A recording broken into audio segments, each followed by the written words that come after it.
Sacred Heart of Jesus, healing prayer. In the name of the Father, and of the Son, and of the Holy Spirit.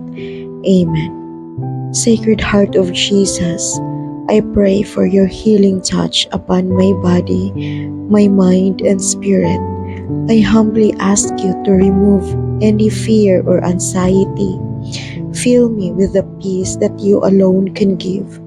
I place myself completely in your hands, Lord Jesus, trusting in your care and love for me.